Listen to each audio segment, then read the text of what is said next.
Marwadi university మంచి భవిష్యత్తు కోసం తెలుగు విద్యార్థులు ఇష్టపడే యూనివర్సిటీ. కాల్ 9059052378 9059052379.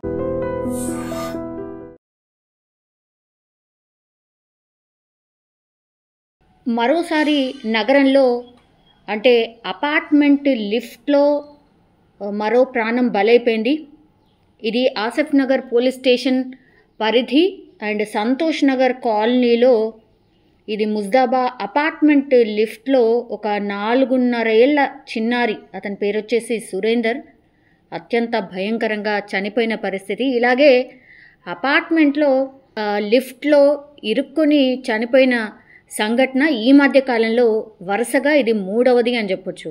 ఎందుకంటే ఇదే కాన్స్టిట్యున్సీ అంటే నాంపల్లి కాన్స్టిట్యున్సీలోనే 15-20 రోజుల క్రితమే ఇట్లనే 4 ఏళ్ల చిన్నారి కూడా ఇట్లనే లిఫ్ట్లో ఇరుక్కొని చనిపోయిండు.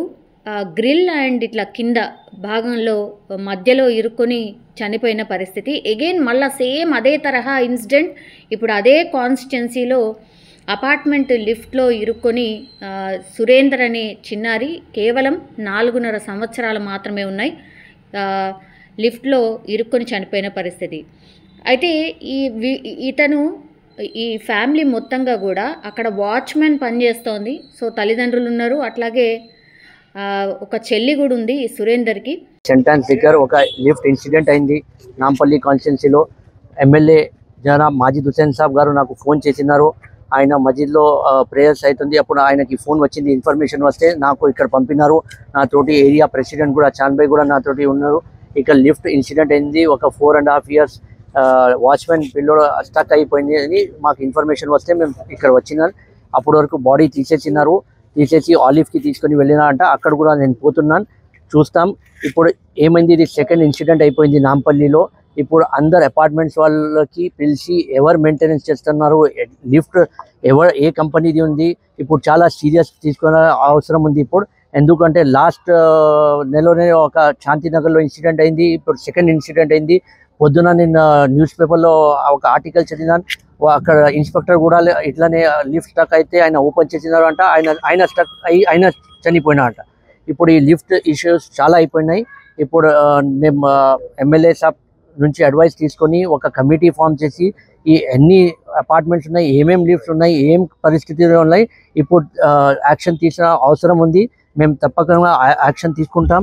ఇప్పుడు ఈ పిల్లోడు ఏజ్ 4.5 years అంట, ఆయన నాయన చెప్పినారు. వాళ్ళు చాలా ఇన్సిడెంట్ అయిన తర్వాత షాక్లో ఉన్నారు. వాళ్ళ స్టేట్మెంట్ కూడా నేను తీసుకోలేదు, ఓన్లీ ఏజ్ అడిగినాను. ఆయన పిల్లోడు పేరు సురేందర్ అంట, ఆయన నాయన పేరు శ్యామ్. సో నలుగురు కూడా అక్కడే అపార్ట్మెంట్లో ఉంటూ ఉంటారు, వాచ్మెన్. సో ఈ తండ్రి పేరు వచ్చేసి శ్యామ్ బహదూర్, వాచ్మెన్గా పనిచేస్తున్నాడు. ఇది మొత్తంగా 6 అంతస్తుల ఉన్నటువంటి భవనం. ఇది ఒక చిన్న గదిలో అంటే వాచ్మెన్ రూమ్లు ఎట్లుంటాయి అట్లనే ఒక చిన్న గదిలో ఫ్యామిలీతో పాటు ఉంటున్నాడు ఈ శ్యామ్ బహదూర్. సో నిన్న రాత్రి 10 గంటల టైంలో సురేందర్ లిఫ్ట్ దగ్గర ఆడుకుంటూ ఉండగా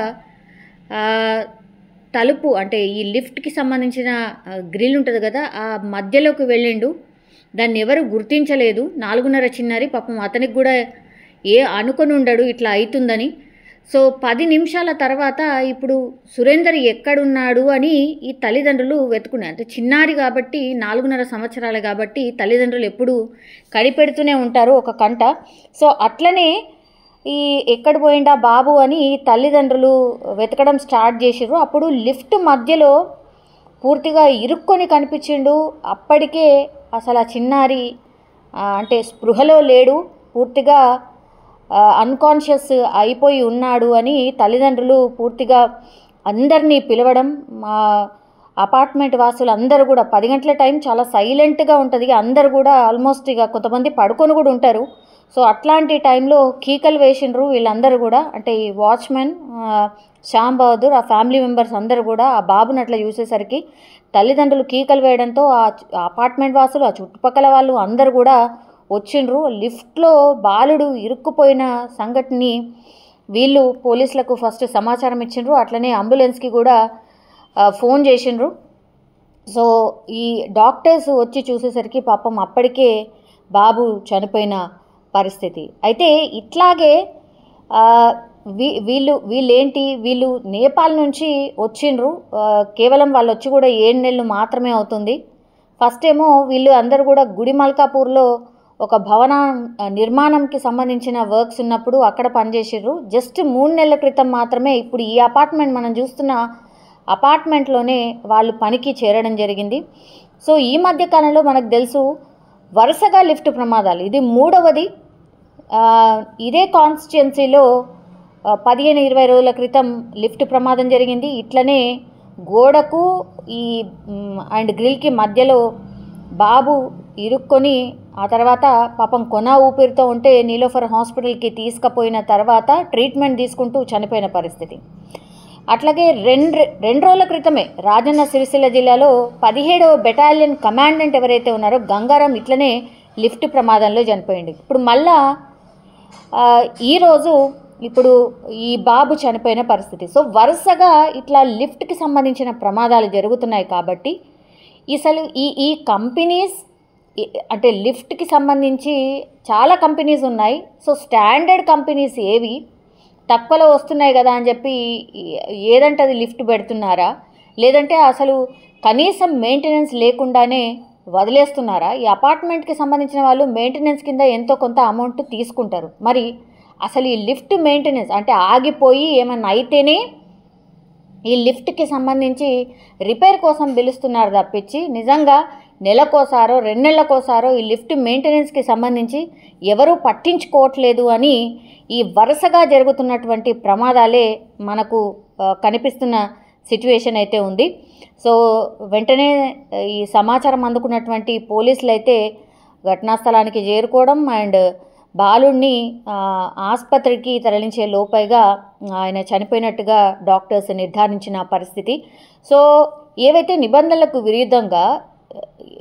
నిబంధనలకు విరుద్ధంగా చాలా అపార్ట్మెంట్స్లో అండ్ కమర్షియల్ కాంప్లెక్స్లో ఈ లిఫ్ట్లు ఇట్లా నిర్వహించడం వల్లనే ఈ ప్రమాదాలు జరుగుతున్నాయని స్థానికులు చెప్తున్న సిచ్యువేషన్ అయితే కనిపిస్తోంది. దీని మీద పర్యవేక్షణ లేదు.